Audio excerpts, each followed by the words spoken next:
भाजी बघून तुम्हाला काय वाटते कशाची भाजी आहे? तर ही भाजी आहे सुरणाची. आणि सुरण प्रत्येकालाच माहीत आहे असं नाही, आमच्या भागामध्ये जे लोक राहतात त्यांना माहीत आहे, किंवा जे खातात त्यांना माहीत आहे सुरण कसं राहते आणि कशा पद्धतीने भाजी करतात. तर हे बघा, गावावरून आणलेले सुरण आहे. तर सुरण स्वच्छ धुवून घेतलेलं आहे आणि थोडे मोठ्या साईजचे होते म्हणून कापून घेतलं. कापून कशासाठी घ्यायचं, तर लवकर शिजलं पाहिजे, आणि कुकरला लावून घेतलं. सुरण शिजल्यानंतर सुरणाची वरची जी साल असते ती काढून घ्यायची आणि तेलामध्ये सुरण छोट्या छोट्या साईजमध्ये मी फ्राय करून घेतलं.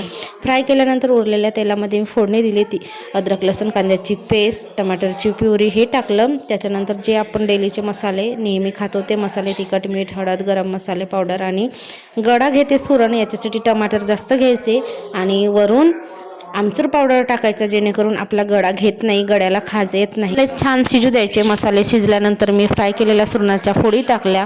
जेवढं पाहिजे तेवढं आपण ग्रेव्ही ठेवायचं. पाणी टाकलं, छान उकडू दिलं, कोथिंबीर टाकला.